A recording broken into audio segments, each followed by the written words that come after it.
Forgot this was here.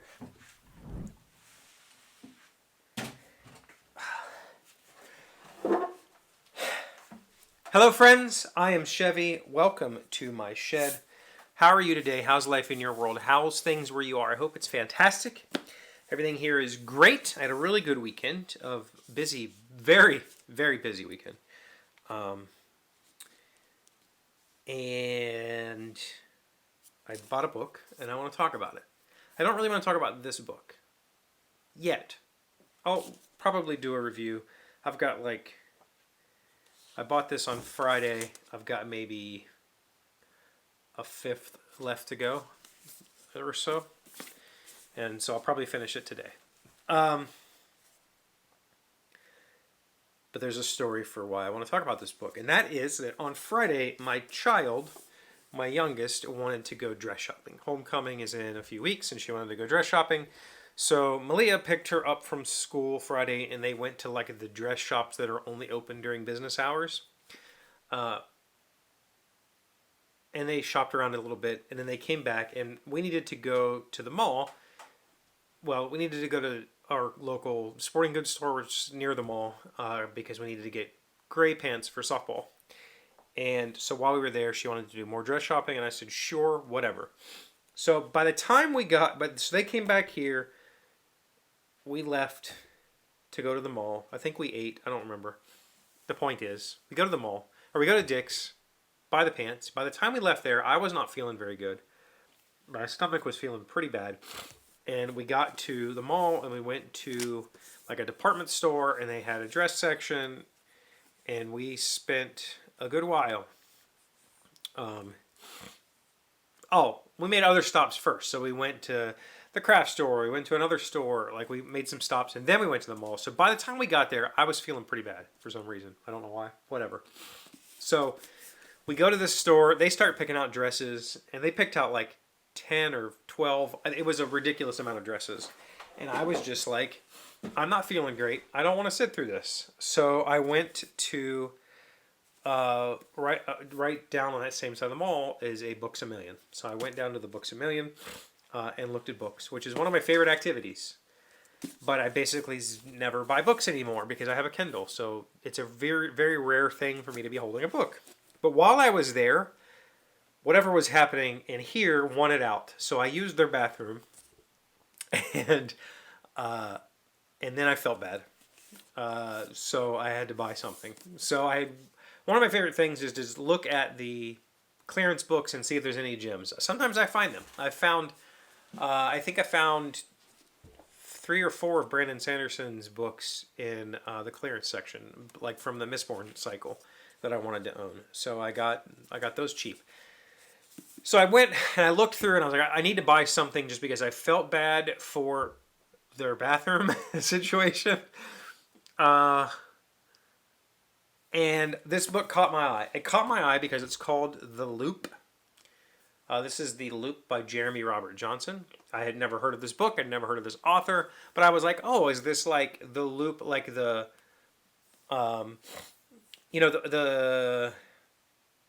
Tales from the Loop. I think he's Swedish or something. The guy who puts the steampunk World War II steampunk mechs into landscape paintings or whatever. I was curious. Was this part of that? So I picked it up and I looked at it a little bit. It is not. In fact, the front cover reads, Stranger Things meets World War Z and Jeremy Robert Johnson's The Loop, a conspiracy thriller set in a sleepy tourist town in the Pacific Northwest that also happens to be home to a biotech firm. And I was like, well, it's a short book. It's 300 pages. I'll try it. So I bought it. It was $8, $7.95. And I really like it. A whole lot. In fact, you know how for years I've been saying that I would love to find the equivalent of what used to be kind of mid-adventure books or just pulpy, fun, easy reading books that are just they just exist for the sake of they're not really trying to, whatever.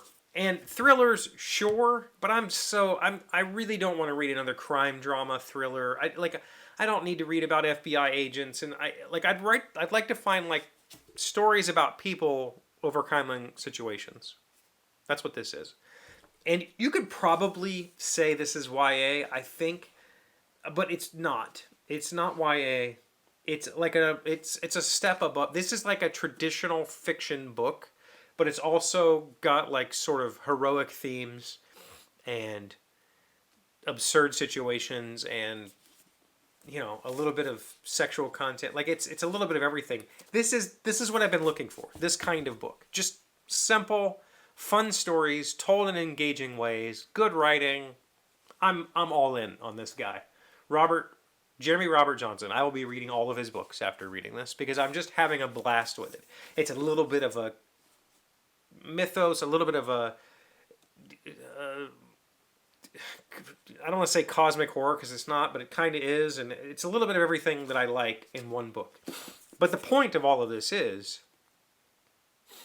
had I not walked into that store, looked at their shelf of bargains, and seen this cover, I wouldn't have picked this up. I judged this book by its cover. I picked it up, I read it, I'm excited about it. But here's the important part about it. The important part of that is, there was something about that situation. There was something about, I'm in a store. I feel like I owe the store something for my travesty that just happened. And so I need to make a purchase. And for my purposes, I'm willing to spend I'm willing to buy a book off their bargain shelf. So here's my selection of choices. 3 shelves of books. These are my choices. That's it. Pick something and go. And that's what I did. And as it turns out, fantastic. Absolutely. This book is fantastic. I'm really glad I bought it. But when I do the same thing on my device, I open my device and I go, I'm interested in reading something. Let me go look. Click the store button. It brings up, here's all your suggestions. And then I just scroll and there's thousands upon thousands of suggestions. I would have scrolled past this book. I looked it up. I think it has a 4-star rating on Amazon. That's a decent rating. The guy has some other books that seem to be... I've discovered there's a subgenre of fiction called bizarro science fiction, which the idea is to tell stories with really weird elements and just outlandish ideas, but in a serious manner. And I don't know that this necessarily fits that, but it's close. But I think that some of this guy's other books fit that. I would have skipped past this if I was in that store, because I would have, like, when I've got, I mean, maybe even millions of choices, I'm gonna look for a name that I recognize or something that somebody suggests. Like, I'm just gonna keep scrolling until I find something that sparks a memory. I'm not looking at covers and thinking, I'm not looking at anything critically. I'm overwhelmed with choices when I'm shopping digitally. But in the physical space, I looked at all this 3 walls of books. I saw this spine stick out to me. It says The Loop on it. And I went, oh, is this based on that artist guy's work? And I picked it up because of that. That's why I picked it up. I wouldn't even click the tile on my device to read more. Maybe I would have. I don't know. It is kind of a cool cover. I like plain stuff like this. But I picked it up. I went back to the store. I read it while they were trying on dresses together. Well, not together. My kid was trying on dresses, and Malia was giving feedback, which I don't have for that sort of situation. And then I spent Saturday reading this in the morning. I read probably half of it Saturday morning.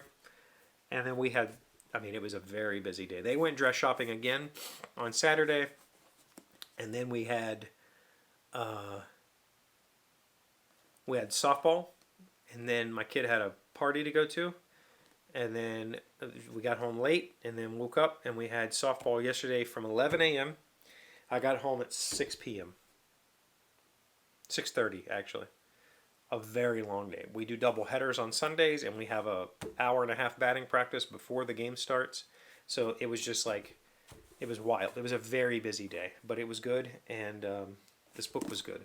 And I'm thankful that I went on the shopping trip just so I could pick this book up.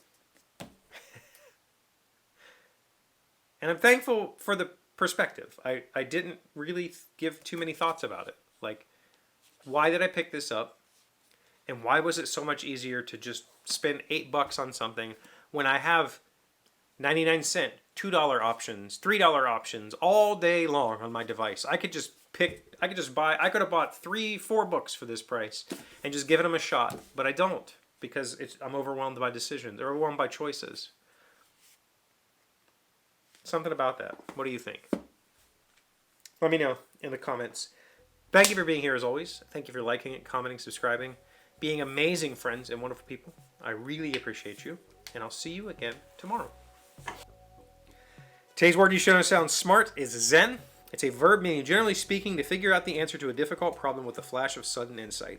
After days of indecision regarding which gala to attend on a particular night, Danielle managed to zen the answer and make her choice. Zen. Z-E-N. Is that true? Is that the actual definition of this word? Because I never really thought of it that way.